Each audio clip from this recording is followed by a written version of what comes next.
Şehri gezir tellərindən. Gel tut ellerimden, kalmışam bunun ellerinden. Bilirsen ki senden uzaklarda yamandıram. Hiç haberim var mı? Benden neyse alın, nedir asıl derdin? Derdin yalnızca ne var ki? Gel barışak ne olar, gel barışak yarım. Ben de günahkarım, sen de günahkarsın. Gel oturak senle razılaşar yarım.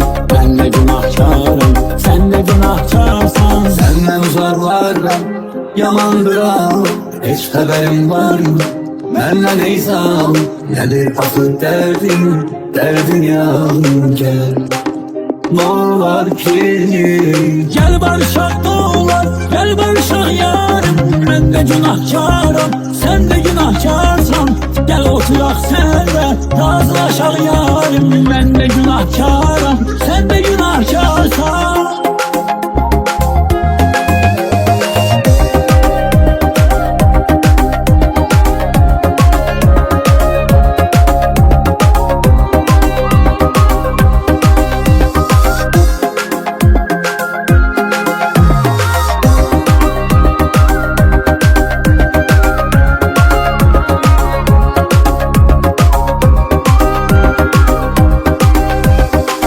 Benim canım gel, çıkar bu ayrılığın gölgesinden.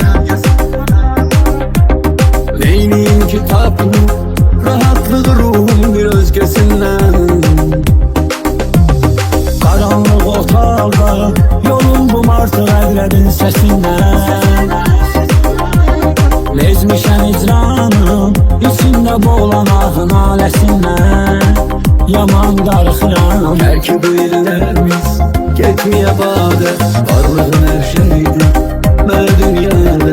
Sen de o günlerini salıram yada gül. Mənə de görürüm.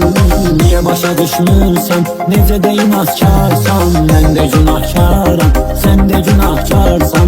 Niye belə zalımsan, niye belə qəddarsan. Mən də günahkaram, sən də günahkarsan.